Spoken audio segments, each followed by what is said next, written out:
Durant l'époque moderne, le corset est un instrument de mode inévitable. Mais est-ce réellement un instrument uniquement de beauté et de mode ou est-ce aussi un instrument de torture? On retrouve le corset dans toutes les classes sociales majoritairement, bien que évidemment la matière, la forme, le port et cetera diffèrent selon, bien sûr le statut social de la personne et la qualité aussi, générale du corset. Mais ça reste un élément de mode qui est indispensable et qui va d'ailleurs se répandre un peu partout en Europe, que ce soit dans le royaume de France, celui d'Italie ou encore celui d'Angleterre.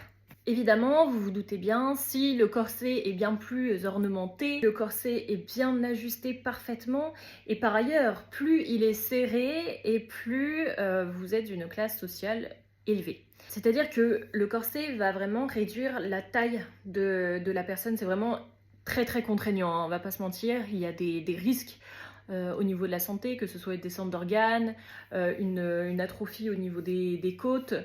Euh, voilà, ça reste quand même un élément de mode dangereuse, mais bien évidemment, si vous le portez de façon très serrée, c'est vous faites partie du haut du panier de la société. Parce que vous n'avez pas besoin de vous mouvoir, vous savez en plus résister finalement à, vous savez en plus résister à la contrainte du corset qui est de plus en plus serré et vous mouvoir avec.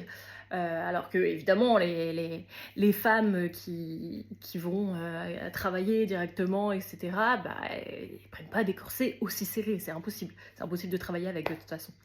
Donc c'est un élément de mode, mais en même temps un élément pour affirmer son appartenance à à une certaine classe sociale. Évidemment, c'est durant toute l'époque de la monarchie à Versailles que va se développer vraiment le port du corset, surtout à la cour, et va avoir énormément de succès. Au fur et à mesure des années, au fur et à mesure des siècles, le corset va être de plus en plus serré.